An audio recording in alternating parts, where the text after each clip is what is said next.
Well, it is that time again, everybody. Hope you are doing well. My name is Bird Dog John, and I am back in action. In those scenarios, Yep. it's good to neuralize the cameras. You guys know that best. Very straightforward. Plug it in, go to the web UI, link the source, walk away. You know, like super simple. I keep looking over at the chat, and I keep seeing you are full of it. Tasty, spicy meat snacks. Covered in flavor. I mean, you can't go wrong. So what's going on? We've got a handful of folks here in the chat, and I really appreciate that. What's up, mate? Hey, Warren, how are you? Appreciate it. Hey, Robbie, how's it going, man? You're just talking about you. What's going on, Tom? Ahoy.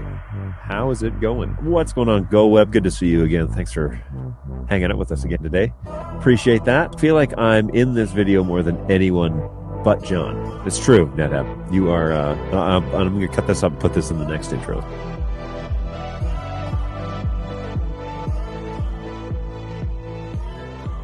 What is going on, everybody? Hopefully you are doing well and things are going okay for you. I am Bird Dog John. Thanks for coming back for another round of the Bird Dog Live Support Show. We do this twice a week at 11 to 12 and try and hang out, answer some questions, and demonstrate some products. And so that is what is on today's plan. We're going to spend some time looking at the brand new software known as VideoWall. Now, right out of the gates, I will say that VideoWall is pretty straightforward. There's not a whole lot here that will consume a whole hour worth of demonstration, but I will show you some stuff. I had a conversation with some of the engineers and the project managers over the past few days, the project manager last night, and they were able to kind of steer me in the right direction as to how this all works and the conversation around it. And so we'll spend a little time talking about that. And then don't forget that if you want to see VideoWall in action, you don't want to have to set it all up yourself and everything, just go to NAB, hang out with those guys for the day. VideoWall will be on display, I believe. Actually, I'm like 98% sure VideoWall will be there and up and running because it was just announced just recently. I got to tuck this behind me here. It was just announced. Well, it was announced over at IBC back at the beginning of the year, right? But they have just rolled it out here early last week was kind of the official announcement. And so if you go to our website, VideoWall is front and center. I'm not saying anything that's this isn't like a product launch or anything like that right here on the site. I am already talking about this because it is a thing. And now we are also going to go over the website and we can kind of talk about some of the general stuff. And if you have any questions about what that is, you can definitely do that. So let me pull this up and we will share that momentarily. But if you go to birddog.tv, you'll be able to see that website and some of the general features. We will kind of go over what's available, but also then what is required for VideoWall. So there are some requirements that you should know about with this product and definitely how it is that we plan for it to be used and integrated. It's a really cool product. I think it answers for a lot of folks who are wanting to get into video walls because they're quite impressive, but like a lot of churches and schools and whatever, they just want to simplify it.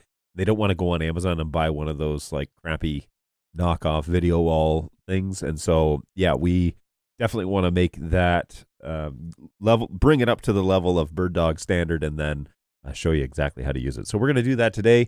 In a few minutes, we'll jump over to the chat and see what's going on. What's going on, Dark Acid? Always good to see you. Yeah, VideoWall. That is the plan. Unless I lose power or something like that, and that's not going to happen probably until tomorrow because there's severe thunderstorms coming through Michigan, I think, tomorrow. So much so that it's not snow, but it will be severe weather. So we'll have to see what the function of the office looks like tomorrow, I think. But what's going on, Go Web? Always a pleasure. Greetings from India. Greetings from Michigan. Hopefully you're doing well. Thanks for joining us today. Always fun to have you on the show. Hopefully you and your daughter, Sanaya, are doing well over there. Say hello for me. Ahoy, Tom. Ahoy from London. What's going on? It's always good to have you on, Tom. Good afternoon. How's it going, Ian? And Angus, always a pleasure. Now, I don't know if this is a company that's posting this or if your first name is Timos record. I don't know. Anyways, may I have a quick question at the start? I can ask you a question at the start of the show. What is your favorite? No, I'm sure that's not what you meant. What's your question? Of course, anytime you do have a question. So the purpose of this show is to allow you to ask questions. And so, although today's conversation is about VideoWall, the chat is open for you to post things. And so feel free to do that, but just post them in there, and I'll go through what it is I'm going to present. If you have a quick question, throw it in there. If I can't answer it, maybe somebody in the chat can. Maybe one of my guys that's potentially watching in the office might know the answer. But just go ahead, throw your questions in the chat. That is the deal, and then we will definitely try and get to those when we can. I'm going to check the audio of my microphone. Okay, that sounds all right. Let me know how it sounds on your end, but I'm actually watching it on YouTube on my phone. So with any luck, that is coming through just fine. Of course, as always, please go over to birddogjohn.tv and subscribe to that channel right there. That is what I do. Anything that I do in this studio gets posted there, gets pushed to that site. That's my YouTube page. In addition, it usually goes to the Bird Dog YouTube page, and it goes out on LinkedIn on the Bird Dog page. It goes to Facebook and the user group. It goes to, where else? Oh, it goes to Twitter. So help. It's at help_BirdDogTV is the support channel. So if you want to tweet at us a problem you're having, it will generate a ticket for you. Really kind of a cool way to interact with support.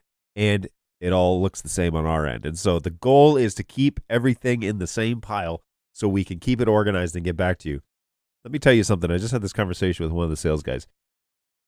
Sometimes people think that the best way to contact us is through a different channel other than the support desk. But I will promise you that the support desk is open on a screen in front of most all my agents at all times. Okay? So if you send us an email, we're probably not going to see that until like maybe tomorrow. But if you send us a ticket, help@birddog.tv, right? We all know that by now. Help@birddog.tv. It is way more likely that you are going to get a response way faster than if you send it to our emails. And so, and especially if it is a ticket, if it is a support question, we'll go into our emails and we'll see that come in, and then we'll forward that to the help desk. So it will take even longer. So bypass all of that. Okay. The best way to reach us is right here. Help@birddog.tv. That will generate a ticket for you. I've got 3 very capable agents who are watching tickets all day long. They're working with people all the time when they're at their desks. It's a very non-active job in terms of they don't get to stand up and move around. They stay at their desks most all day, and it's brutal. I probably need to work in some outside time like prison and get them outdoors. But they're at their desks all day long. They're very committed to their jobs. They do a great job, and we definitely need to keep first things first. So if you have a question that needs to be a ticket, you can either ask it here in the chat, or you can send it to help@birddog.tv. And I have multiple people that are watching that email, and so I promise you it will be attended to along with the pile of things that are going on in there. So, hey, I just tuned in. Have you got some new lighting going on? I do not. This is the same lighting as always. So, unless the green one, is that what you're referring to? So, in the P4K shot, this bar is green, and it's just one of the blue lights is now green. So, yes, I guess the color is changed, Angus, but that's about it. So, hey, I just wanted to share that I did NDI and performance media networking last week. Was great, although very repetitive with a lot of other network training. The latter parts were good. Performance media networking? You'll have to tell me a little bit more about that. Seems like it should be free. Is this the new tech training? Is that what it is? Nick, morning from West Michigan, the better half of the state. Hey, now. Actually, it's true.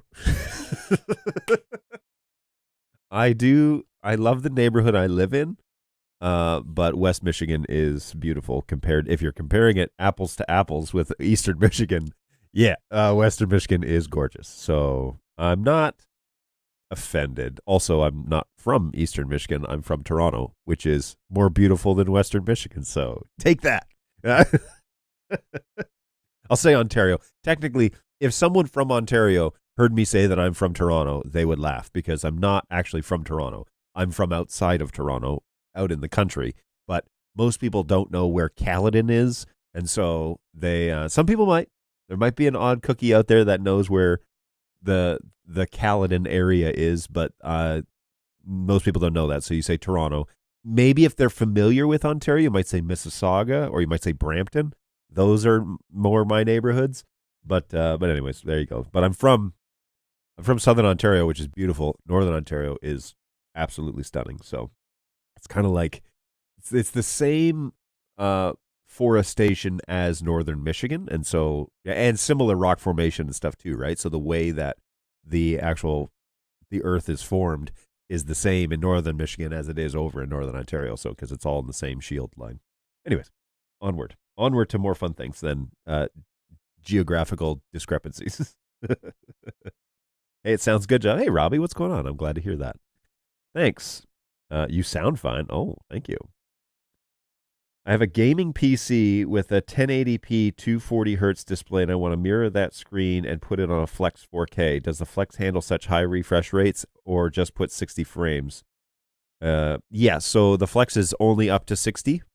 So you can't do 240, you can't do 120, you can't do 144.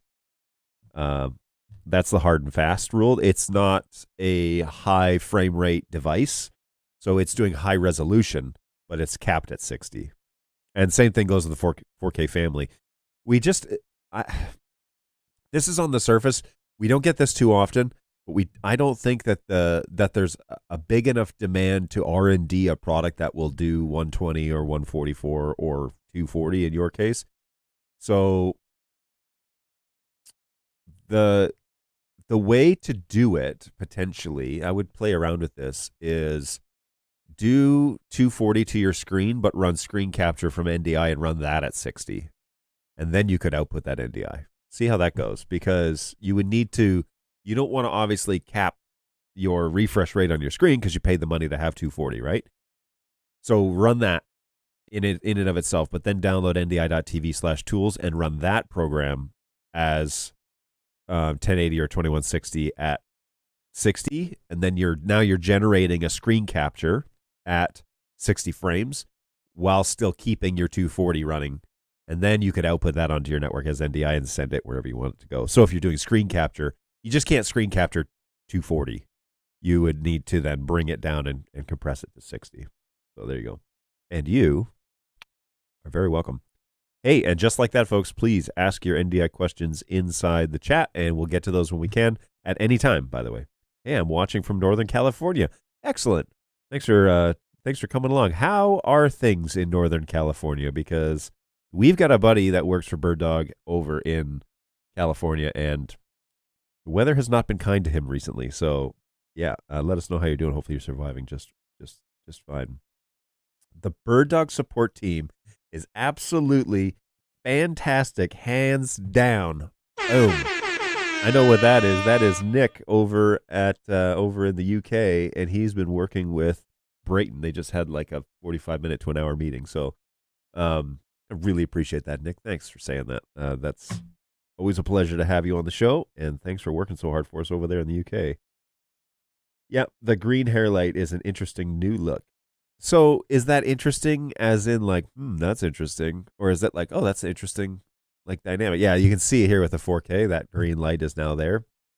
So the idea, and I really like this shot, the idea is to just provide a little bit more in terms of like dynamics. The original color scheme of this show has always been blue and green, and green obviously because of the Bird Dog stuff, but blue is kind of a calming color, and when you work in support and deal with burning fires, you need all the calming power that you can handle. So blue. We also toyed around with purple for a while, so purple was a fun color, but I feel like I'm stealing that from Balu because that's his color scheme on when he streams, and so I didn't want to. But of course, there's like then one of the guys was like, I hate blue. I was like, oh well, can't win. So he was a big fan of the purple, but then I didn't want to steal that from Balu. So hey, if you don't know this, over on Twitch, Balu does some streaming, and yeah, you should totally follow him. He does some gaming every now and then, and he's a good guy to know. So good times if you're interested. Also, be sure that you follow this channel, the and especially the birddogjohn.tv channel, which I'll throw up there again one more time just for funsies. This is the YouTube channel that everything that I do here gets put out to. So feel free to subscribe over there. We passed 200 subscribers. That's a big deal, man. It's a big deal for me, not a big deal for the YouTube world, but it's a big deal for me. And thank you to everybody who has done that. That is very helpful. We had over 300 people on Twitch following us. And so Twitch was a very big platform, but I had to give up my status on Twitch so I could multi-stream to all these other platforms. So we're over on YouTube. We're on YouTube twice, by the way. LinkedIn, Facebook, Twitch, and now Twitter. And so we have those 5 different channels, 6 channels, but 5 unique channels that we're streaming to at all times on Tuesday, Thursdays from 11 to 12, right here on the Eastern time zone in the U.S. And we are trying to make ourselves available in real time so that you guys don't necessarily have to submit a ticket, because I totally get it. Not everybody likes to submit a ticket. And there have been some very bad companies in the world that have given ticketing systems a bad name. They basically turn into a giant machine that is emotionless, and once they hang up with you, they're never going to call. I had a great experience with this the other day. And this is one of my advocacies now for why we don't have a big call center. I called a company because I need to get somebody to run a lawn fertilization company for my property where I live. And it's going to be kind of pricey, and so I wanted to shop this out a bit. So I'm calling multiple companies. And I called this number. Lady picked up. She's working with me. And she was going through all the programs. And really, I just want weed kill and fertilizer. That's what I want. I want the granular option of weed kill and fertilizer, okay? That's what I'm going for. I'm on the phone with her, and she's going through all the packages, and she's going through the last one, which was the one I wanted to know, which was just weed kill and fertilizer. And right when she said the number, her phone disconnected. And I looked, and my phone hung up. And I was like, crap. So I called the number back that she had called me on. It was like, thank you for calling the fertilizing company and blah, blah, blah, blah, blah. Listen to these 12 options. So I was like, click through the screen, whatever. The guy was like, hello, how can I help you? And I said, I was just talking to somebody. She was giving me a quote, and I need to just connect back with her because our phone's disconnected. And he said, there's no way I will know who you were talking to. And I thought, boy, that sucks. As a customer support guy, and I wasn't going to be like, I'm a customer support agent for 10 years, and you guys are doing it wrong. And that does nothing. It absolutely does nothing. It doesn't help the guy on the phone help me figure out who was helping me or whatever. Doing all that crap, that doesn't do anything. So I thought, man, that sucks, because she's probably would get a commission off of the sale if I went with it. And it would be great if she'd call me. She has my phone number, so it'd be great if she'd call me back, which she didn't. And she probably thought I hung up on her, which I totally didn't. I was very interested in knowing the price. So the guy was like, I can help you. He opened it up. He's like, oh, yep, the file's still open. She's clearly not done with this. It's like, oh, does it tell you who the user is? And he's like, nope. Our system doesn't tell you who it is or who's working on it. It just shows that the file is open. He's like, I can finish this call with you, though. So I was like, man, it seems so brutal that I can't talk to the person I was just talking to 2 seconds ago. And it gets to be so big that the left hand doesn't know what the right hand's doing. And quite frankly, I'm not interested in that. I want to be able to, first of all, know my ticketing agents. I don't want to be so big that some rando over in some other country is talking to you, and then you guys get suddenly disconnected, and I have no way to know who the agent was, when they talked to you, how that's going, all of that. Forget that. I'm not doing that. They got the wrong guy if they want that sort of style of support. So, but also, I don't necessarily want to run a system where I can't deliver on things that we need to deliver on, like getting results for customers. And so, this quote, that my concern is, here's a great idea. My concern is that if I go with that big company that I got disconnected from and they couldn't get me back in touch with the person that was helping me, my concern is that when I have a problem with the fertilizing company and I call to submit a request, are they really going to be able to help me, or are they going to rush me off the phone and try and like, oh yeah, we'll get somebody out there. Click. Nobody comes out. I pick it back up. Hey, I was talking to so-and-so. They promised me that they would get somebody out there for me. Nobody showed up. It's like, oh, well, we don't know who that was, but we'll get somebody out there for you. Like, no, I'm not interested in that. That is not how I want Bird Dog support to run, because it's a perpetuation of the terrible support systems that everybody has come to know.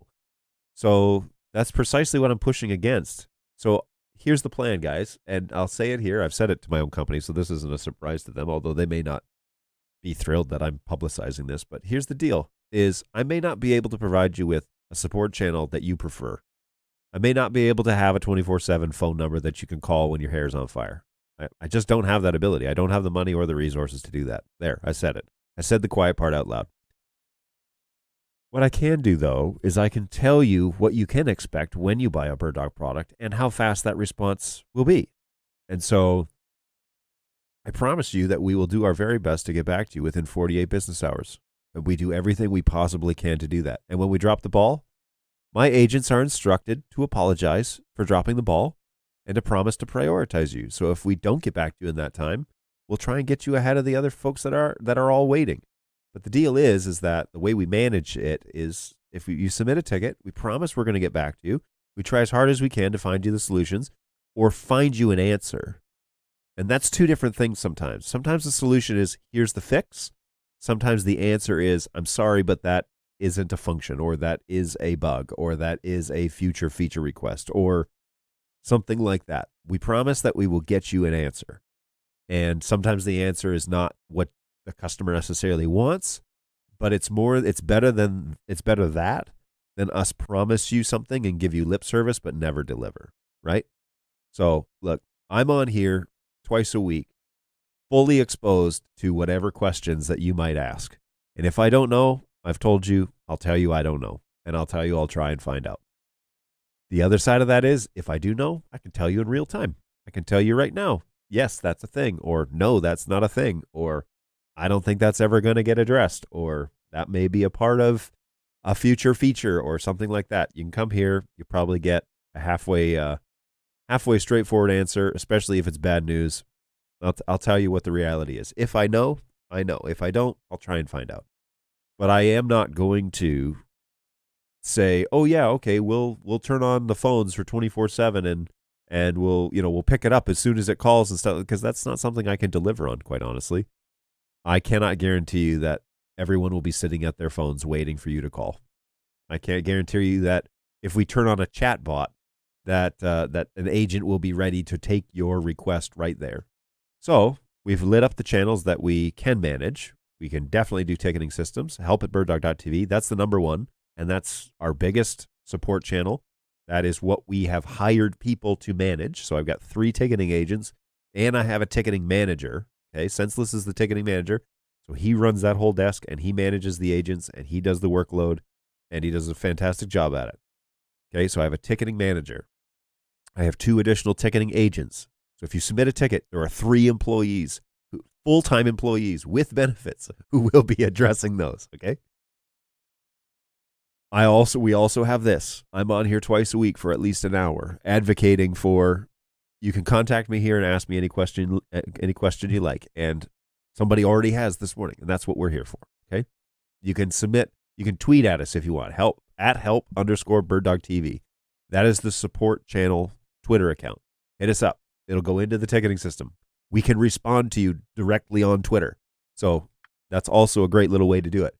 There are other ways that you can go through sales, or you can go through your distributor and they can contact us directly and do a few things. But that system, full disclosure, will take more time than submitting a ticket at help@birddog.tv. Promise you. The fastest way is through the ticketing system or right here on the show. So that's the 2 best ways to get a hold of us.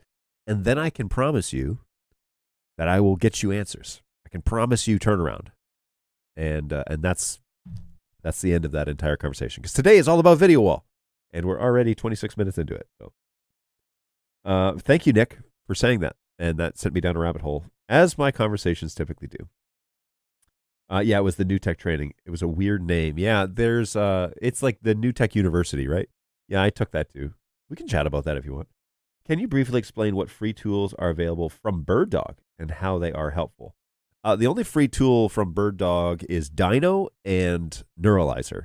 Those are the only two tools that are BirdDog branded that we would use to, help support your products. Neuralizer is a way to factory reset a camera or an encoder, really, but mostly for cameras if you lose it. So it's the first line of defense. It's the first thing you try. Maybe you just need to factory reset the device. Especially if you mess up the networking stuff, then you would use Neuralizer for that function. Dino is a program which is basically NDI analysis, but it shows in kind of some useful information what NDI analysis gives out to you in line code. So Dino tells you what your computer can handle in terms of the NDI stuff. Because oftentimes you're running vMix or Wirecast or whatever on a PC, and you're getting dropped frames, and you're wondering what's going on. Well, shut that all down, turn on Dino, put how many cameras, receivers, how many cameras you have on your network coming into vMix, and we'll tell you if your computer can handle it. That's what Dino is for. It isn't really a way to inspect the NDI feed. It's a way to understand if your computer can handle the demands of full NDI. And so that's what Dino is for. That's the other free tool that we use. I have a gaming laptop with 144 hertz display. It happily outputs 60 while displaying 104. Okay, cool. So you're talking about what we were talking about earlier. Is that screen capture? It does 60 hertz while displaying 144. Thank you very much. Oh, you are absolutely welcome. Thank you for joining us today. It isn't the most flattering look on your face, but it's nice. It nicely on brand for BirdDog. Also looks great on the mic arm. I have no objections. Okay, great. Now, in the intro video, I had the green light on my desk, and it was half of my face was green. I did away with that, but so it's just this blue, right? This blue green, like little triangle. You know the rules, lighting. So, anyways, that's pretty much the only one that I have these days. Hey, what's going on from Stockholm, Sweden? Hopefully you're doing well. Do you have an ETA on BirdDog Core? When will they be available for sale? Thanks. Nope, there is no ETA on BirdDog Core as of right now. There haven't been any announcements since NAB, and there wasn't. I don't know. Was there an announcement launch date for Core? I don't think there was, but I could be wrong. I do not. There is no announcement for Core yet, so stay tuned. But there's no news. 99% of the wait time for me on BirdDog support is me being too busy to reply with the right information, not the waiting for the reply from you guys. Oh, Tom, man, that's so nice of you to say. Thank you. I really appreciate that. I will be sure that my agents hear that. It's amazing because at the end of every day, they get down to just the ones that they genuinely cannot answer, and they either need me to jump in and help think through some stuff, or they need to talk to engineering. And most of the time, it's the latter. So they got to wait for the Australians to wake up to find out if they can move forward with a solution, right? So, but yeah, that's great. They definitely 100%. We don't put stuff off till tomorrow. That's not how my support team works. We don't push the ball down the road because that just creates anxiety and problems down the road. So we definitely try and get back to everybody that we can, as best we can. Is Core still a coming soon product? It'll be really interesting in using it with portable SRT. It is still a coming soon product. It is still up on the website. So I just don't know anything else about it. I saw it at NAB, a prototype of it at NAB last year. So who knows? I have no idea. I don't know the roadmap for that product. Dino is super handy for troubleshooting when the NICs are misbehaving. That is true. It will 100% show you what your NIC activity is up to. And that's what NDI analysis does, right? It just is basically making sure that the streams coming into the computer are healthy. It's probably one that I should run here because I have to run one of my cameras in low bandwidth mode because it's not the NIC card that's the issue. It's the CPU that's the issue. So pretty fun. Hey, I love the pricing on VideoWall, especially paired with Play. Thank you.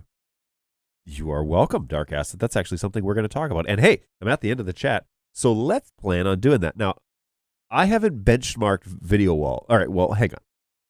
First of all, we need to talk about VideoWall because it did launch, and we didn't have a show. It launched during my show last week. I think it was it Thursday it launched? Anyways, it launched during the show, and I wasn't prepared to do a show on VideoWall last week, so I needed some questions answered first. So I have had a chance to kind of look into it briefly. I haven't discovered everything, but I know that it is pretty straightforward. I did talk to the project managers last night. They gave me some very useful information, which will be very useful for you. And so if you're tuning in today to see this VideoWall stuff, you're going to get some information that is helpful when thinking about VideoWall. So first things first, we are super excited to offer VideoWall. It works with a couple of products that we already make. And so let's throw VideoWall up here, and we can take a quick look. Now, it's $4.95 right out of the gates, but there are some additional ways of actually purchasing VideoWall and some recommended ways of doing it. So first, you need to decide which receiver you're going to use VideoWall with. Okay? You can use BirdDog Play with VideoWall, or you can use M1 SDM. So these two devices are specific. VideoWall is specifically to be used with those two. So BirdDog Play or the M1 SDM modules, so for the NEC TVs. Now, that whole market is churning and moving in a direction, but we are also, they've been testing this with these two, and they clearly say it in green and white on our website that that is the intention of it being used. So be sure that you pay attention to that. You have a couple of options here. You can go 1080p or you can do 2160. You have to choose one or the other, and it will support up to 60 frames, but you need to be very, again, conscious of the type of NDI stream that you're going to be using for this. And we also support NDI, full NDI, HX2 and HX3 with all the kind of the greatest and latest from NDI5. They're in particular, they're referring to RUDP here as a lighter unicast mode, especially if you're not setting up a whole fleet of decoders and video walls and everything that you would need to go to multicast. You know, this RUDP, if you're just doing a single installation, this would be probably the way that you would go with it. This is actually a photo of the Melbourne office, believe it or not. This is what the inside of the Melbourne office looks like, and this is our video wall in Melbourne. And so they put a video wall, this is really weird. They put a video wall picture on the video wall inside the Melbourne office, so it's like a feedback loop. Anyway, so yeah, this is the actual Melbourne office. You can, one of the really neat things about VideoWall is you can output NDI sources from Central, for example, Central 2.0, and send it to VideoWall, and VideoWall will do the splitting up and sending it then to each of the screens. So the way that it was explained to me is, the way that it was explained to me is that you can use, if you have a video, for example, you have a promotional video for your company, and that's what you want to use on VideoWall. What you do is you fire up Central 2.0, and you go to the media converter option, and that file needs to be probably 3 gigs or less as of right now. We're working on, there's something with larger video files that it wasn't easy to convert them over. So the engineers know about it, they're working on it. But the video files that I've used are 3 gigs or less inside of Central. And what that does is it makes an actual file that Central can read, generator can read. And that file will appear inside the generator list. Then you can turn on that video file, and Central will create an NDI output that is that video. And it will play that video, and you can set it to loop. And so it should loop inside of Central on its own. And then you can minimize Central and go back to VideoWall. And then inside VideoWall, you can select that as the source, the NDI source. Man, I keep hitting this microphone. You can select the NDI source that you want to then show on your multiple screens, either in a 2x2 configuration or a 3x3. Now, we also say here on the website that it's a Windows 11 SysTray app, but inside the system requirements, it actually says Windows 10. And I'm running Windows 10 here today, and I can confirm that VideoWall does work on Windows 10. And so all of the marketing and everything is based around Windows 11 just because that's like the going operating system. But if you're still stuck in the past, like some of us, Windows 10 does work, and it will work in the it does show up in the sys tray of Windows 10. This is talking more about Play, no wall warts. This is mostly about how Play integrates with televisions. You can power it off of the USB on the back of the TV. Be a little bit careful with this, though, because sometimes the USB ports on the back of TVs are only a little they're underpowered. So any modern day TV, we haven't had any issues with that, but older TVs tend to have weaker USB 1 ports that don't deliver enough power because it wasn't a technology back then. So be just careful if you're like, I've got 4 old flat screen TVs. Just check the wattage on it. Make sure that you have enough to power the Play, because we have seen it where that TV is from 2005. It is not going to deliver enough power for the Play to operate correctly. And then, of course, SDM lives inside the TV, so you don't need to have to worry about power with that either. Change content in 2 clicks. It's true, and I'll show you that in just a second.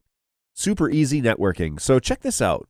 It's interesting that they put this up here, and we can chat through this if you have any questions after I'm done kind of reviewing the website. Super easy networking. With a VideoWall Play SDM, the networking side is a breeze. All you need is a 1 gig cable to each Play, a layer 3 DHCP-enabled network switch. Connect each Play and SDM to the switch. Connect the switch to the machine, Windows machine running VideoWall, and you're all set. Huh.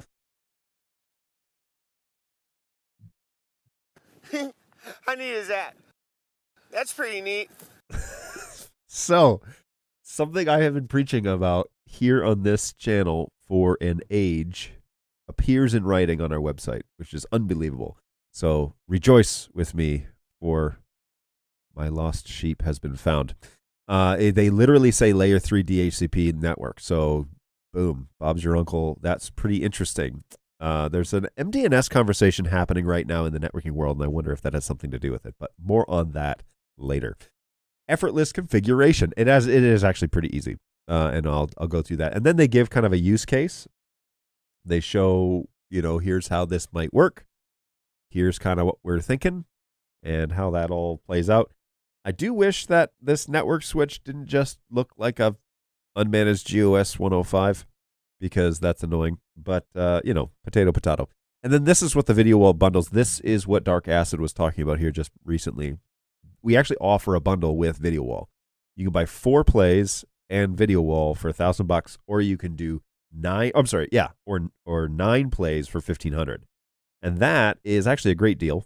And we have it working in Melbourne on a 3x3, okay, 9 play installation. VideoWall, that we have a giant VideoWall. Matter of fact, this is a real picture. This is not a fake picture. It's colorized. Maybe it's taken in the winter because it's very blue. But this is actually a picture of the Melbourne office, and that is our VideoWall behind the computer screen. So it's a 3x3. It's very impressive. I've been there. I have photos of it if you need more evidence than me just saying that, if you don't trust me for some reason. There you go. There's a link to the Play here. Here's a little overview of the SDM, and then the end of that site. So that is all of that, and hopefully some of that is helpful. Now let me jump over to the chat, and let me see what you guys. I love the pricing. Any news on Silicon 2 for encoders? Yes. I don't have news to share here, but potentially soon you should be hearing more about that. There's a big conference coming up, big convention coming up, so there might be more information on that. But there might be. There is a lot being decided right now about what's going to happen at NAB, and so I can't say more than that. But Silicon 2 has been obviously talked about at great length for encoders, and that has been NDI 5 is priority number 1, and then Silicon 2 is obviously right on the heels of that. So we are very, very close to having more information. Here we are now. Website says coming soon, 2023 now.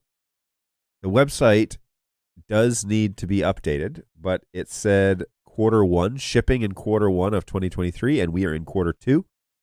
You may have noticed that it was announced that we were launching it on the last day of Q1. So there you go.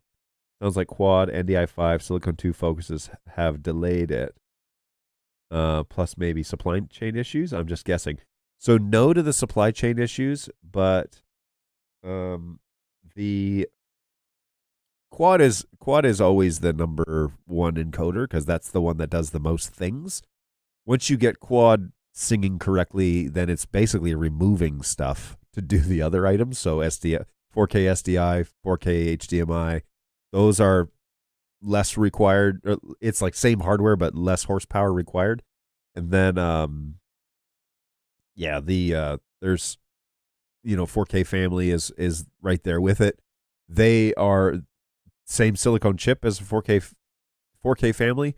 The 4K Flex, is same silicone chip, but obviously less hardware inside, and again less complicated than quad. So I know that the goal is get quad singing, and the rest of it should lock into place. Of course, it'll take some time, but I'm sure that more of this stuff will come out momentarily.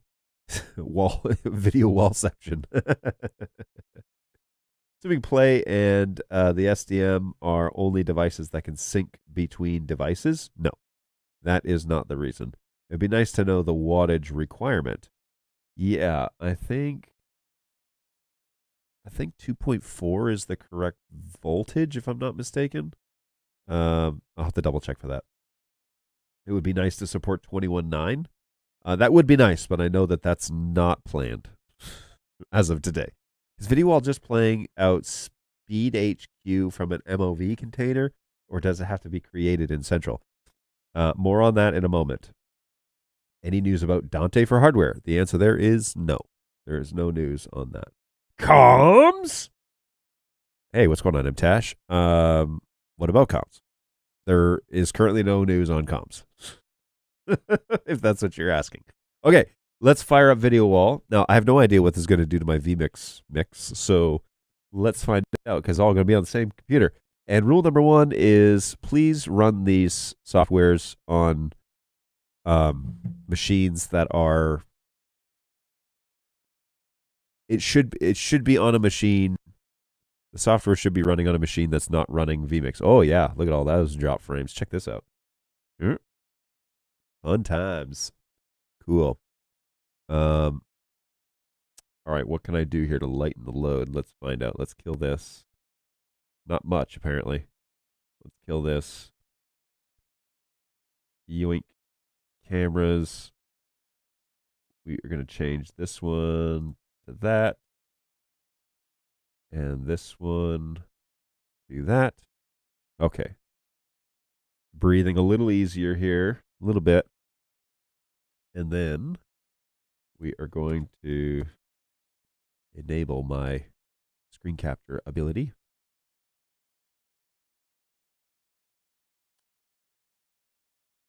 It wouldn't be very fair. Am I out of sync here? Let me look at my video real quick. It wouldn't be very fair to show you my network activity. No, I'm on.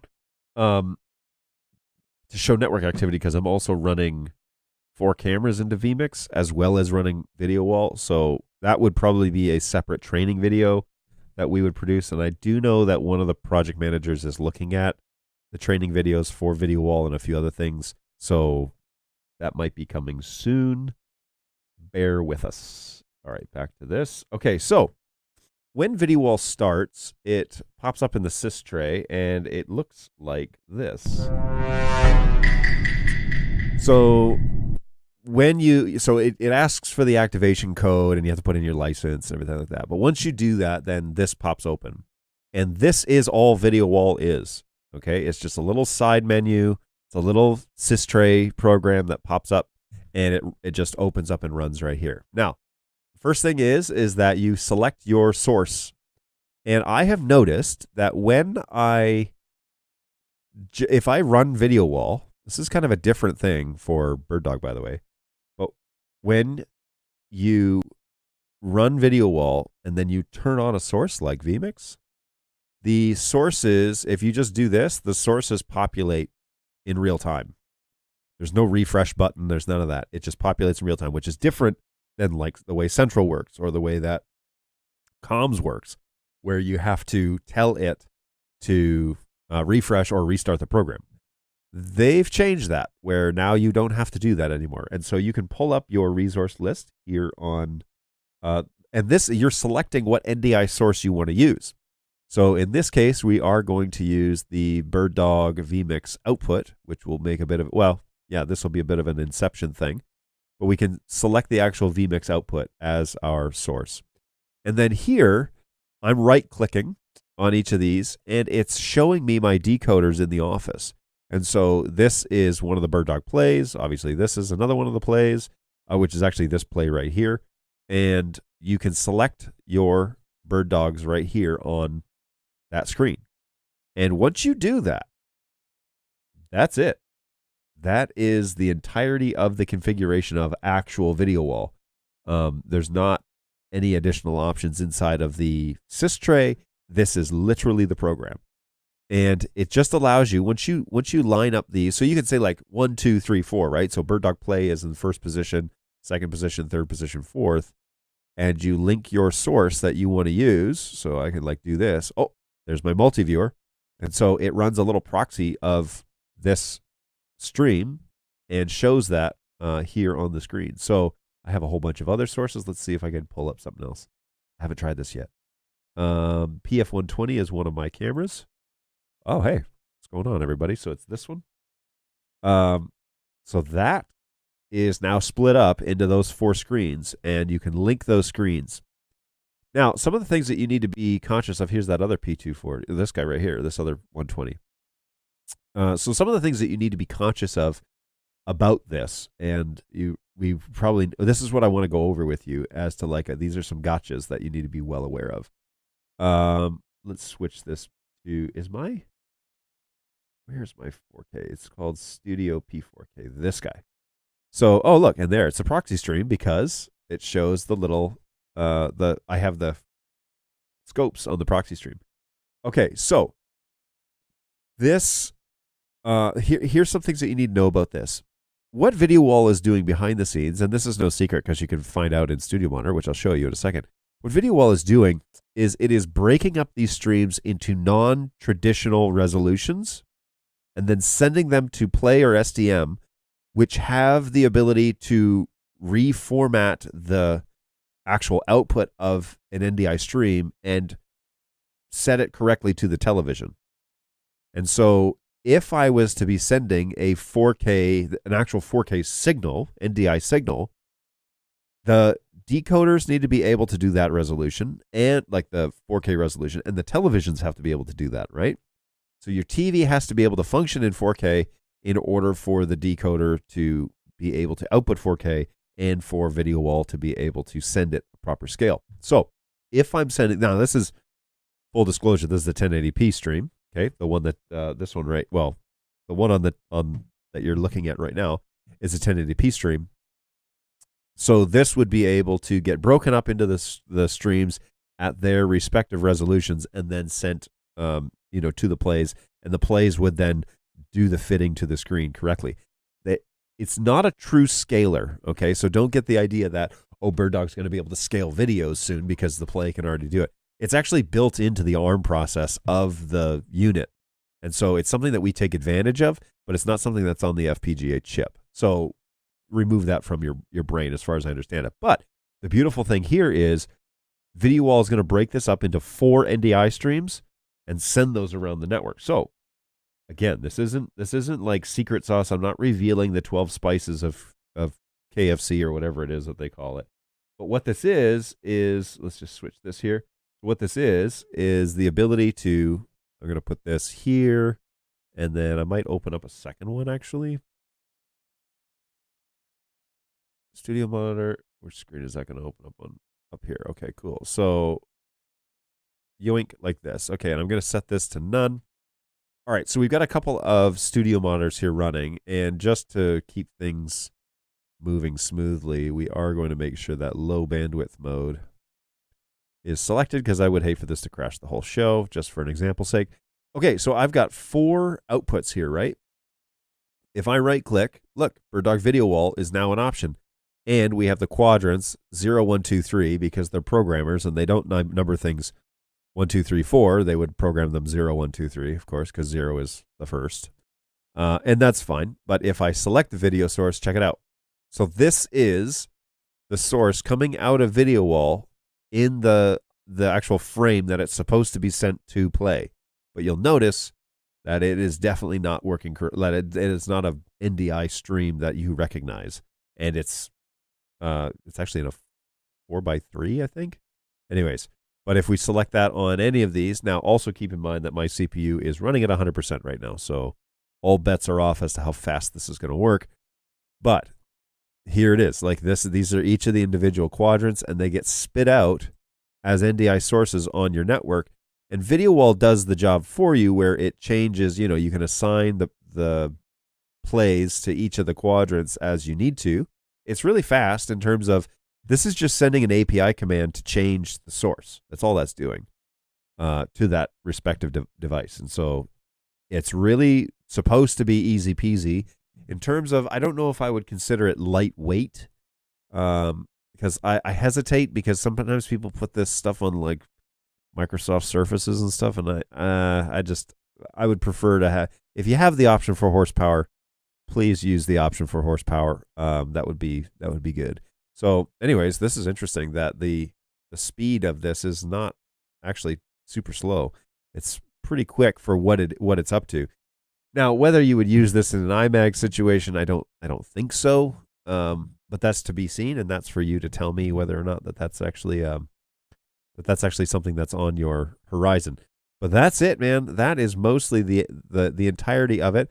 There are a few like additional settings. If you click on this VW option up here, it'll open this. So you can say it's a 2x2 or a 3x3.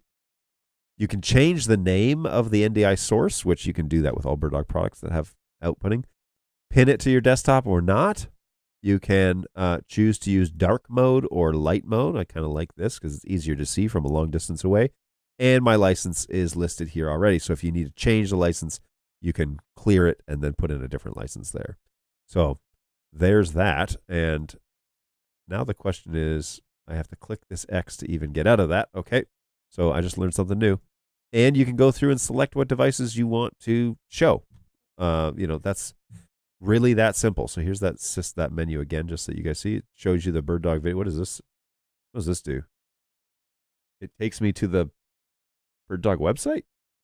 Okay, so if you want to go to the website, click this question mark. If you don't know how to get to birddog.tv, that's what that does, apparently. That's interesting. I might ask why that's the choice. But anyways, it may be taking you to the download page or something in the future. I'm not 100% sure. So, what questions do you have? That is essentially it. I don't have a whole lot more to report on it, but it is pretty much that simple. And you can see it generating the NDI sources here, and I could push it to my play without any issue, and that's the end of it. Now I'm going to kill it here because I want to see if my CPU will chill out a little bit. I don't have a whole lot running on this computer. There it goes. Yep, CPU just program closed, and that was that. All right, I'm going to jump over to the chat and see what it is that I have missed. I think it's fine. Okay, thanks. Oh, wow. Okay. Does it require internet after being authenticated? That's a great question. Probably, because it will. All of our software checks to make sure that you're not running it illegally. So you probably. BirdDog devices without a refresh button? This is the way. True. Is this using your API to change the sources or metadata API? Oh, that's why it only supports Play and SDM. Correct. Will 4K streams to VideoWall work with 1 gig network? That is up to your 1 gig network, my friend, and not up to BirdDog. So yes, 4K streams can function over 1 gig because 4K streams are 200 megs max in full NDI. We also support HX2 and 3, so there you go. But the 4K stream should be fine within the 1 gig threshold, but is your network able to handle that much data? That is the question. Can someone rename the device from BDOG VideoWall? Otherwise, they can only have the per subgroup. Yes, you can rename it there on that settings option. You can change it to whatever you want. Never mind, you answered it. Does the license key actually remove itself now? Because Bridge doesn't. If it doesn't, if you're finding that to be the case, submit a ticket because I want to test that. If it doesn't do it, then I will submit for engineering to change that because it definitely should. Otherwise, the quick fix for that is email us and we can release it for you. I'm pretty sure you already do that, Tom, but email us and my support guys or I or my front desk guy can help you with that. No problem. We're really sorry that's seems like an annoyance. So our bad. I'll get that addressed for you. But shoot me a ticket if that is true, because I need to have a case number that I can take to them and say, hey, why is this? And actually, it may not even go to my engineers. It may go to my guy over in Norway because he runs the... it'll go to the software guys. Let me think about that. Yeah, we already do that.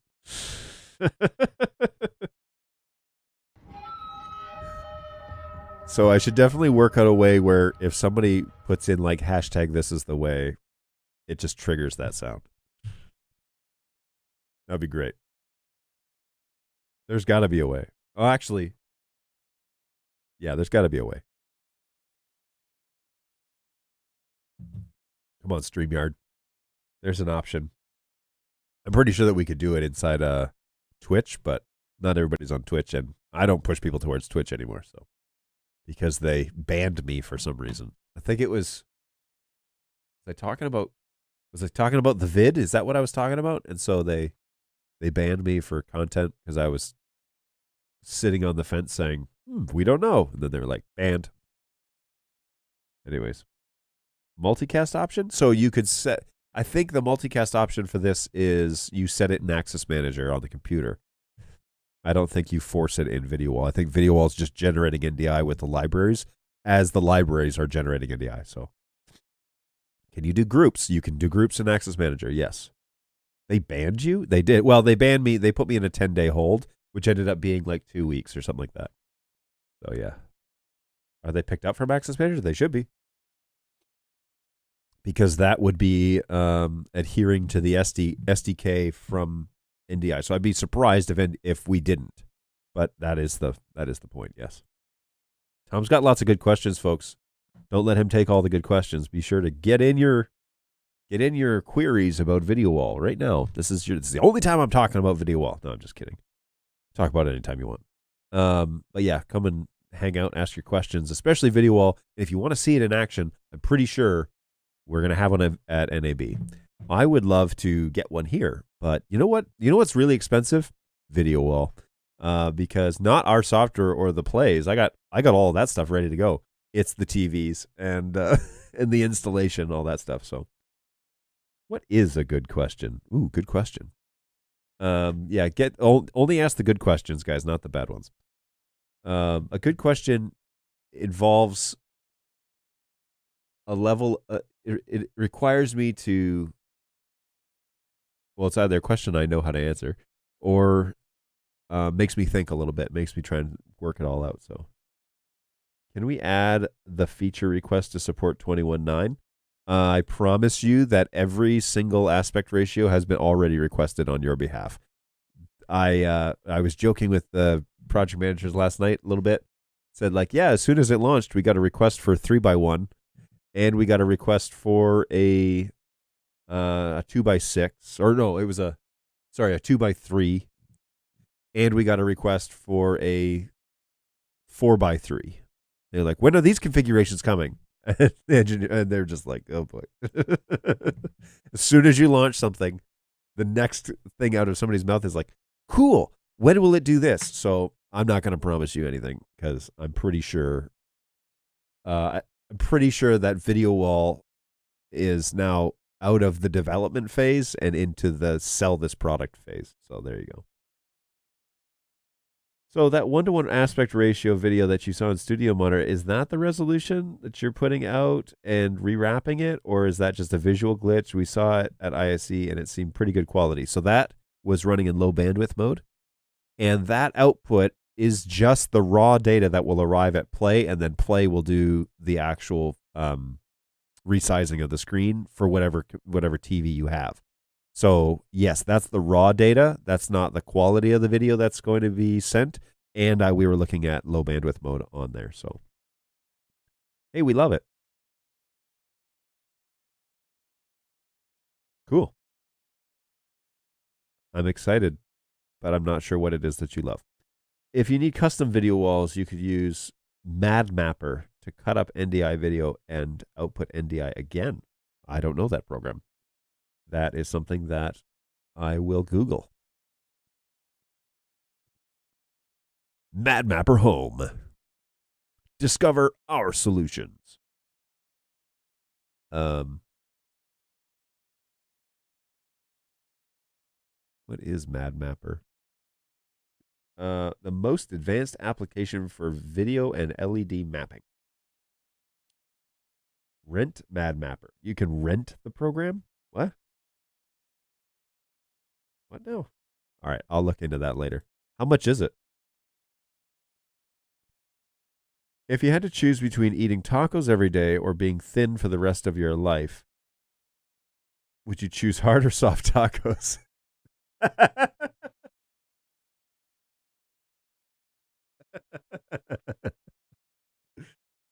Oh, that's so good. That is a good question. I really appreciate that one. For sure. Well done. Well done. Oh, my word.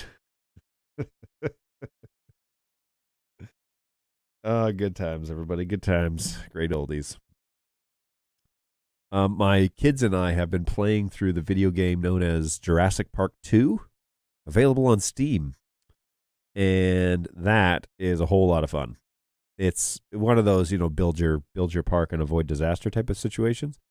So we've played all the campaign, and now we are working through the chaos theory version, which is you do the original Jurassic Park, and then you make it profitable and make sure it doesn't blow up and hire more than one IT guy.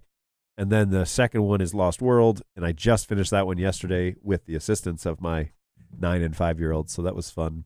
And then we're going to start with the third one, which maybe I've already done the third one. But anyways, there was one that we were playing with that I kept failing. And I think it was because I was trying to do too much and I didn't really understand the fundamentals of the game very well. But now I did this previous one and figured that all out. And so now we'll give it another go, try again. But anyways, so that's been a lot of fun. And I just found out that there is the T-Rex known as Sue is at the Cranbrook I don't know, like Science Museum or something like that right now. So thinking about taking my kids to go see that. They'll blow their minds. Be a lot of fun. And there we go. There's a little better resolution. Let's see how the CPU can handle this. Oh, it's actually doing okay. Okay, good. So, yeah, that'll be fun. We shall see how that goes. I don't know why I chose to tell you that, but yeah, I've been busy playing that game. Good times. It's because I got all these Jurassic Park quotes here, so I've been living in that world. He may choose Boldak. It's true. I may actually do that. So, oh yeah, I should have done that today. Okay, well maybe I'll do this habanero one. It's ghost pepper. Do that one. It's gonna kill me. On Thursday. Hey, and quick announcement: we are closed on Good Friday this week. So Friday, the support office will be closed from Friday until Sunday. We'll be back in the office on Monday. So, join us again on Thursday. The show will continue to go on, but on Friday the support office will be closed. So if you're emailing us on Friday, heads up, we will be closed. Yep, that's fair. I might choose that. It's true. Has anyone else thought that if you reverse engineer the NDI discovery server protocol, you could emulate it to create a smart group and real-time monitoring of endpoints? You could dramatically edit devices into groups. Edit devices into groups, for example. Discovery server seems so underrated. I will agree with you on that it does seem underrated because it serves a lot of good purposes, and I have asked engineering to consider integrating it in with our products on board. because there's this constant conversation about static networks, DHCP, and VideoWall, right? Works best on a DHCP layer 3 enabled network. That's in the literature on the marketing material, which is amazing. It makes me so happy, but I don't know how they got it past the engineers. They insist that static networks are like a thing. And I just find them to be incredibly inconsistent unless you're using Discovery Server. And we don't tell people that Discovery Server is required if you're going to run a static network, but it is.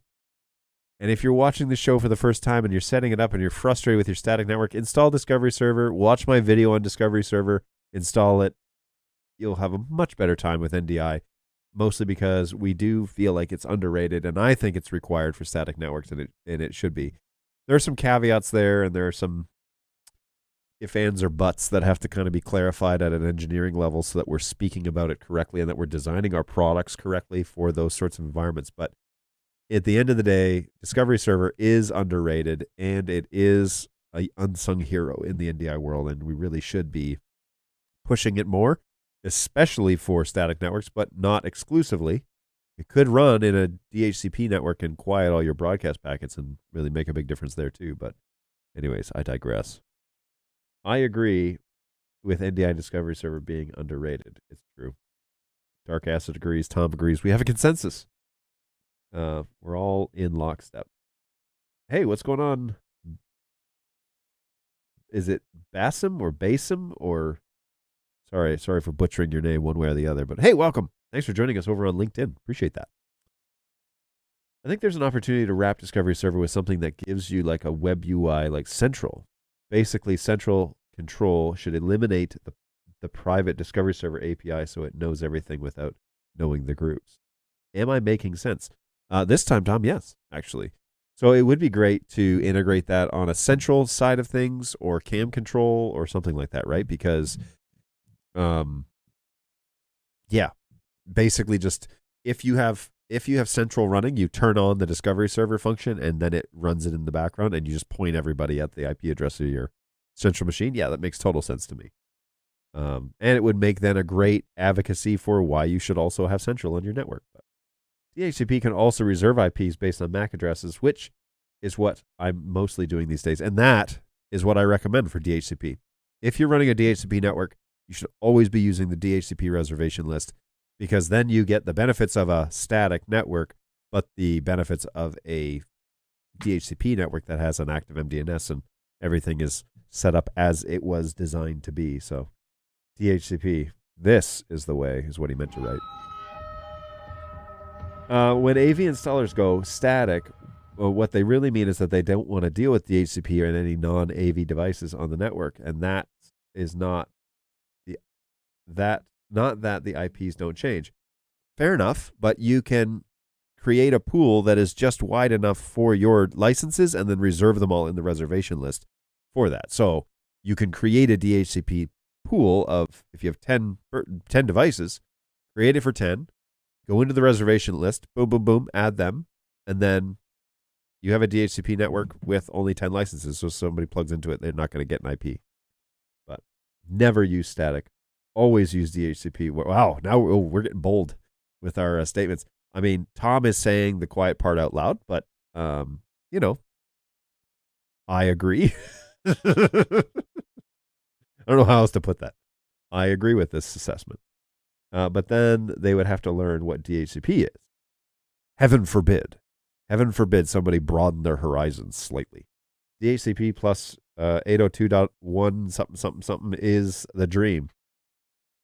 It is the dream. Whether people actually execute, we'll find out. But the only problem is that it is only available with the NDI SDK installation and not NDI tools.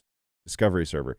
Didn't Discovery Server get installed with the latest 5.5.3 tools?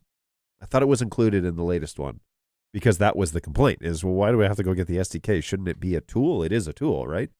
I think it gets downloaded, but it gets put in it's not one of the icons in the NDI launch app. It gets put in a bin file somewhere in the NDI installation. I could verify this for you because I don't know. I don't think I have the SDK in here anymore.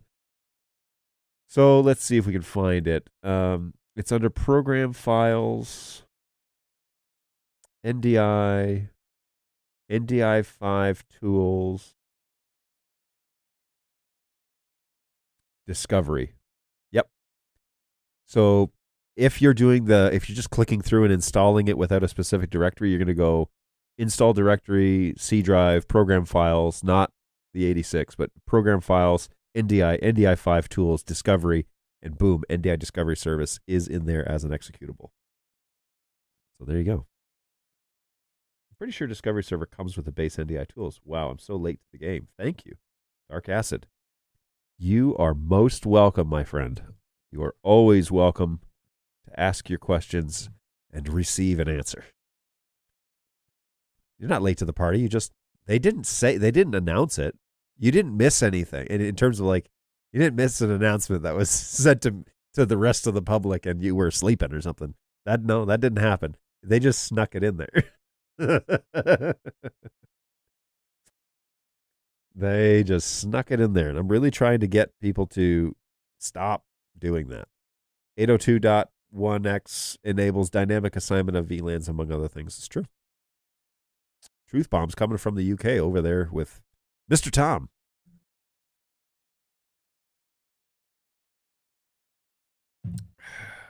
Good times. I can't wait for well, anyways. There's fun stuff on the horizon with Bird Dog, and it will be a pay attention during the week of NAB. Let's put it that way. Get excited. Get the hype. Where's the hype train? Where's the hype? Here we go. Here's the hype train. Get excited. This is me excited, by the way. This. Get excited for NAB 2023. I'm in my heart of hearts, I'm a bit bummed that I don't get to go just because there's a whole bunch of people that I would love to see again, but we are focused on R&D. It's going to be a very pared down group this year, and all the sales guys will be there, and so they'll be those are the guys that you want to talk about when it comes to hype train stuff, because it'll be a good show. So if you have a chance, I don't know if it's official where our booth is. I'm going to jump over to the NAB floor plan and see where they currently have us. That's weird. I typed in NAB show 2023 and the first sponsored list that came up is Data Video. Whoa. Weird. Okay. Please attend. Why attend? Registration exhibits. That's the one we want to go to. View the floor plan.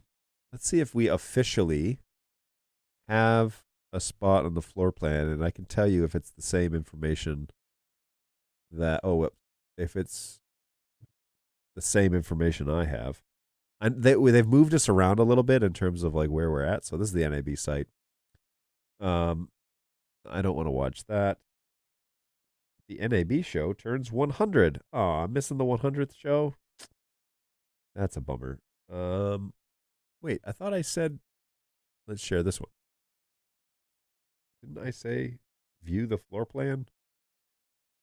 See you soon. This is what it sent me to. You're viewing an archived version. View the current site here. Ooh. Okay, so I was on the 2022 site. Register, experience. All I want to see is the floor plan. Where is the floor plan? Exhibitor list. Floor tours. Attractions and pavilions. View the floor plan. Here we go. All right, so I'm pretty sure we're in Central Hall. Add your keyword. Bird dog. Yoink. All right, so here we go. Here's the floor plan. Hopefully you guys can now see that. Oh, and that's funny. The advertisement. Where is it? Where's the floor plan? Here it is. Check this out. Our show sponsor, Magewell. Where is my Price is Right failure button? I even have that still on here? How do I not have that on here? Oh well. Serenity now! All right, so Bird Dog search. Loading. Bird Dog. Central Hall 3319. And let's add that to my two. What? Stop. All right, so bird dog. Hey, there we are. And yep, this is where we're supposed to be. So cool stuff. Right at the bottom of the stairs, or no, the top of the stairs this year. Ooh, so last year we were down here somewhere, right? Like in the middle of the floor. This year we get a nice little walk up to right. Oh, they're gonna be smelling the pizza all day. We get a nice little walk up right here to the bird dog booth. That'll be fun. That's pretty neat. Hey, that's pretty neat. Where's my there we That's go. pretty neat. And yeah, right here among a whole bunch of these big players, Canon, Panasonic's here, Grass Valley. Grass Valley always have this like massive 2-story deal, right? Yeah, so we've got a good location. I'm looking forward to that. And like I said, last year we were in here somewhere. And that was also a pretty good location. But I don't think anybody is still there that was there last year. So yeah, that's pretty fun. And looking forward to where is Garhoy? Because they were last year they had booths. Where were the booths last year? They were like out front. They had this was different. They had like rows of booths that were yeah, maybe I'm remembering it incorrectly, but good times. So yeah, that'll be fun. Hopefully, if you're over at NAB, you'll be able to join us. I would love to be there, but given the way that this year has panned out, I will not be going. So, hey, how about that 420? 420? What about the 420? I don't know anything about that. P420? There's a P400. They have you at, yeah, C3319. And I believe on our website, they also, there's a way that you can get in the show for free.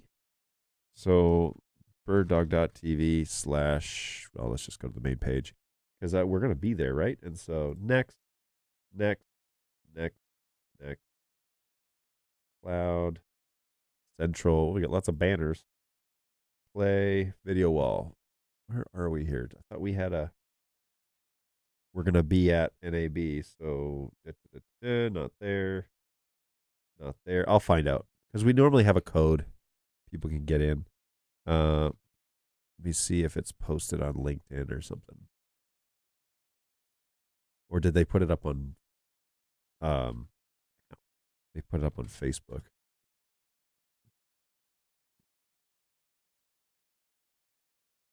Yoink, yoink, yoink. I'm going to close down some of these Chrome tabs. Just to find the floor plan, I had to go to like 6 tabs just to get in there. So BirdDog is right next to Panasonic.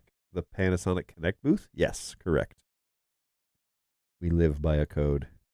True. This is the way. That's like the 6th time that sound effect had been played today. What is the actual, let me think about that. This computer isn't logged into a bunch of my stuff. And so let me go over to the vMix machine. Sorry if this starts to bottleneck on me here. So here, LinkedIn.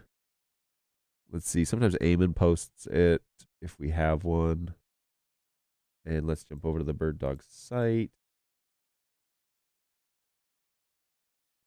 And on here, does he have anything posted for NAB?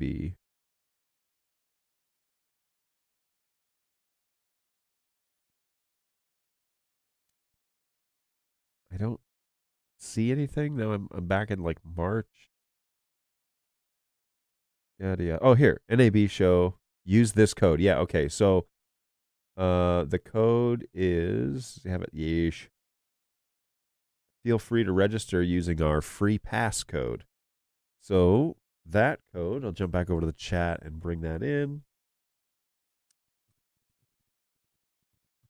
If you're going to NAB and you want a free pass, the code is LV54287. I'll shoot that out to all of the places that can receive that message. So that would be YouTube, Twitch, YouTube, and that's it, apparently. So if you're on LinkedIn, go to our website, and Eamon's got that posted there if you want to copy that down. But yeah, LV54287 is the code, and hopefully that went out to my respective channels. I'm just going to double check on YouTube. Yep, there it is. Cool. So there you go. We would love to see you at the booth. I would love to see you at the booth, but I won't be there. So go and hang out with CJ. Go hang out with Jake, Monty, Robert. I think Ian will be there. Pretty sure Dan will be around, but I'm betting he's going to be kind of busy. He's always busy at those shows. And who else is going to be there? Filippo, I think, will be there. Phil will be there. Bird Dog Phil. So yeah, if you guys coming over from the UK or from the EU, Phil will be there to talk about your zone and Bird Dog and all that sort of good stuff. So yeah, definitely check that out. He'll be there. I think that's it. I can't remember if anybody else is going, but anyways, you finally have enough staff that not everybody has to go. It's true. Only those that are deemed worthy now get to go.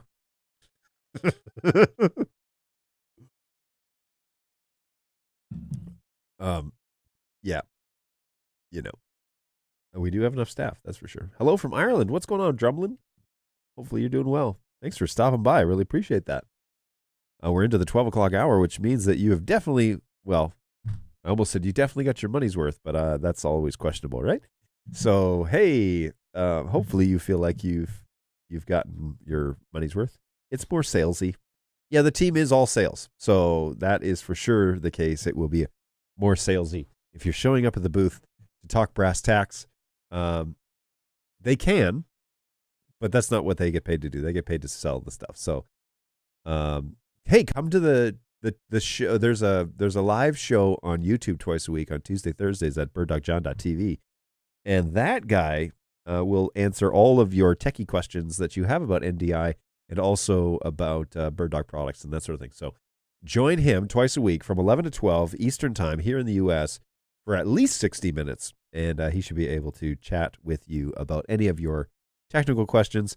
Unfortunately, he won't be at NAB this year, so you'll have to come here twice a week, Tuesday, Thursdays, to hang out with him. And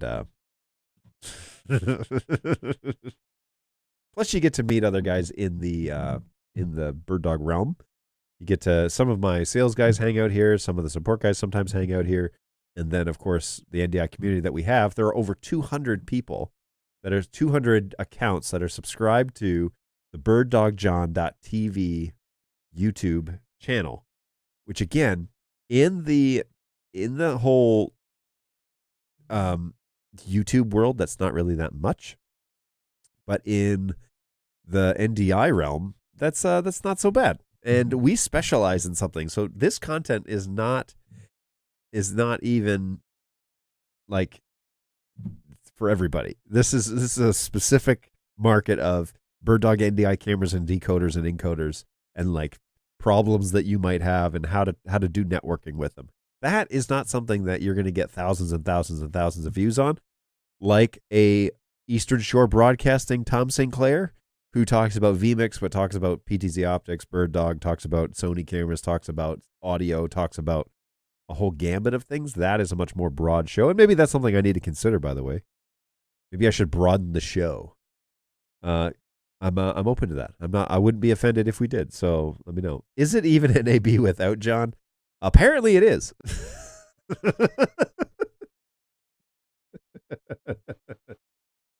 To be fair, I've only been twice, and they've had 100 NAB shows, so pretty sure it's NAB without me. The correct answer to that is yes. Bird Dog related NDI streams with sassy opinions about networking and mostly unpalatable snacks. That's the summary of this show. And so that's not for everybody. So what you're saying is it's kind of a niche market show. It's not for necessarily everybody. Yeah, I get it. Oh man.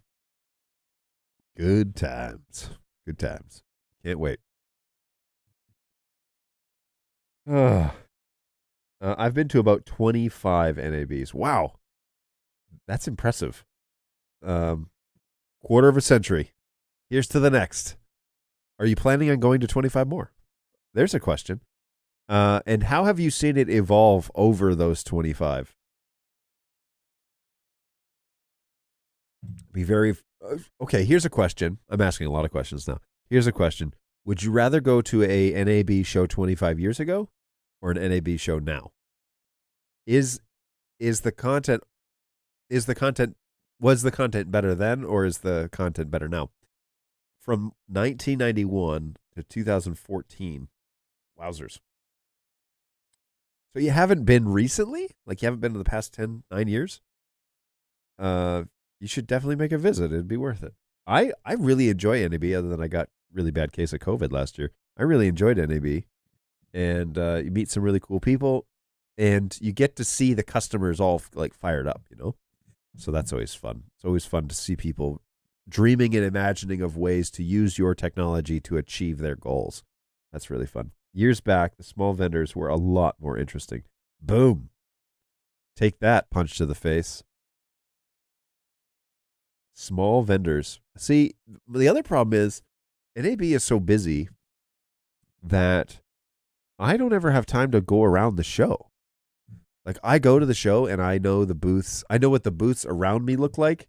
I know who's borrowed my cameras, but I'm at that Bird Dog booth all day long, and that's basically it. So, yeah.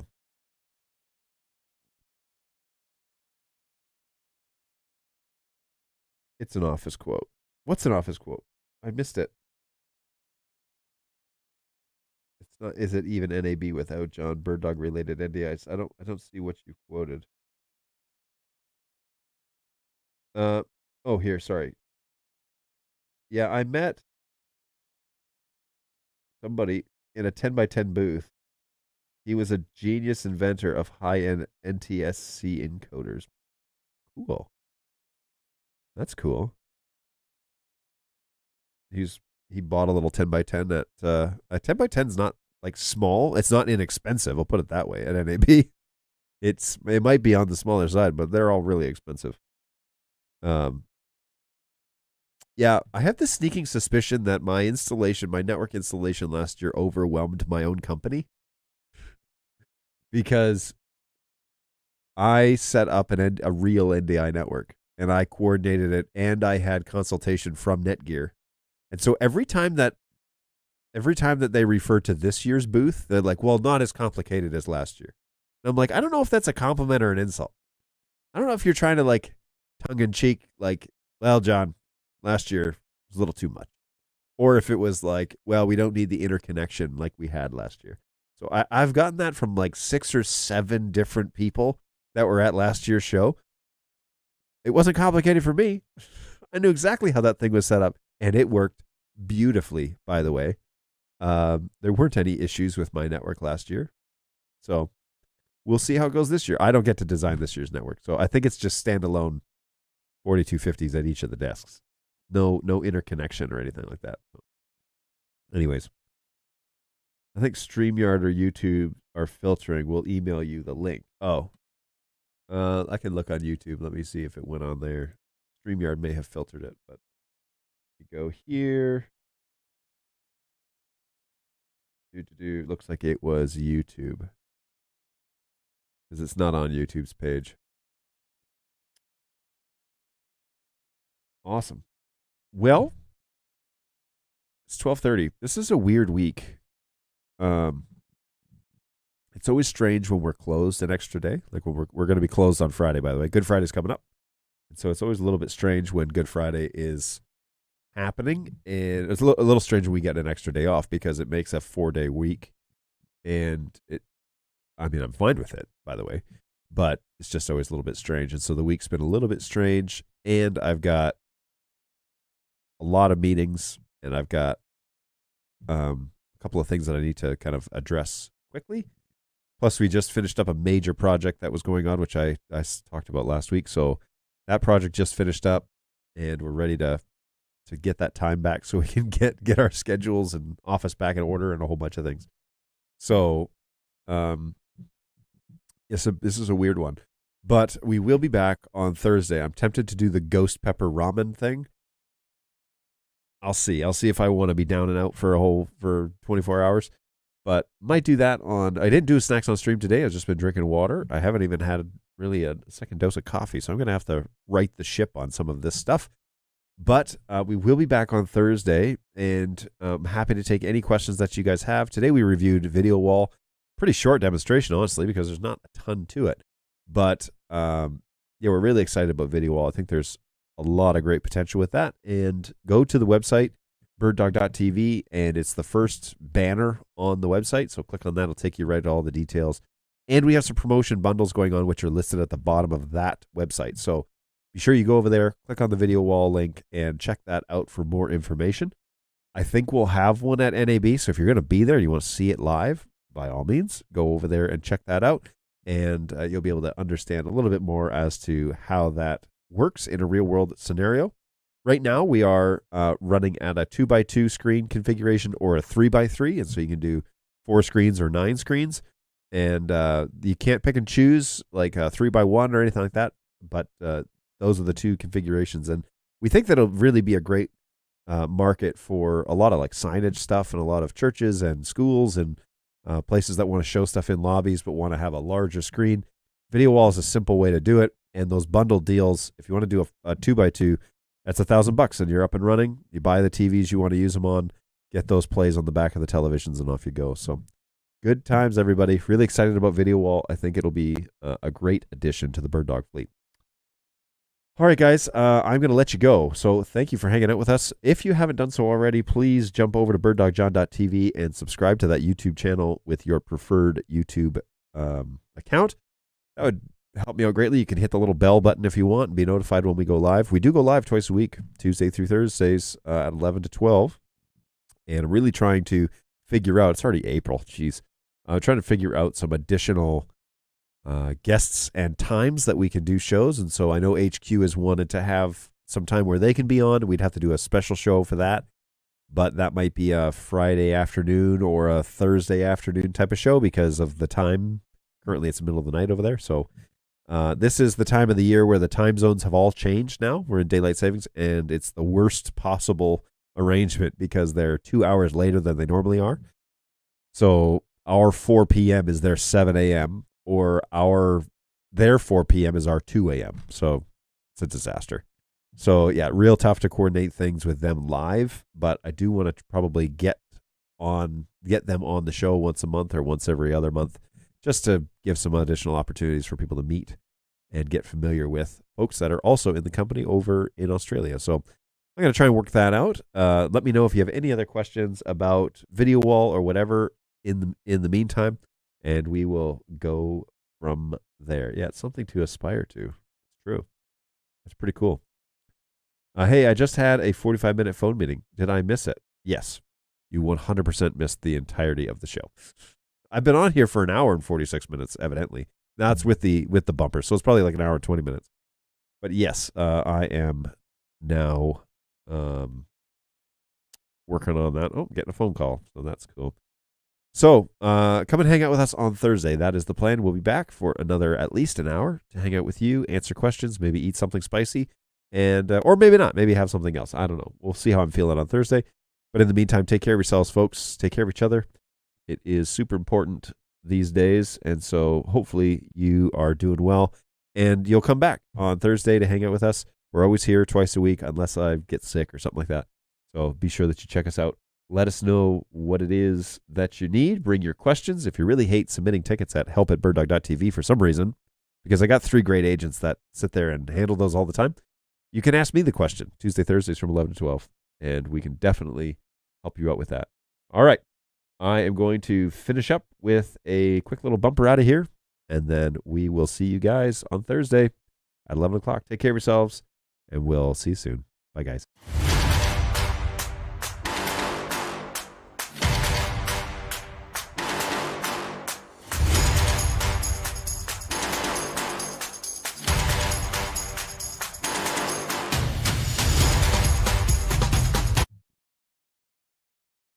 Hey, everybody. So apparently the playlist is still on. So let's go again.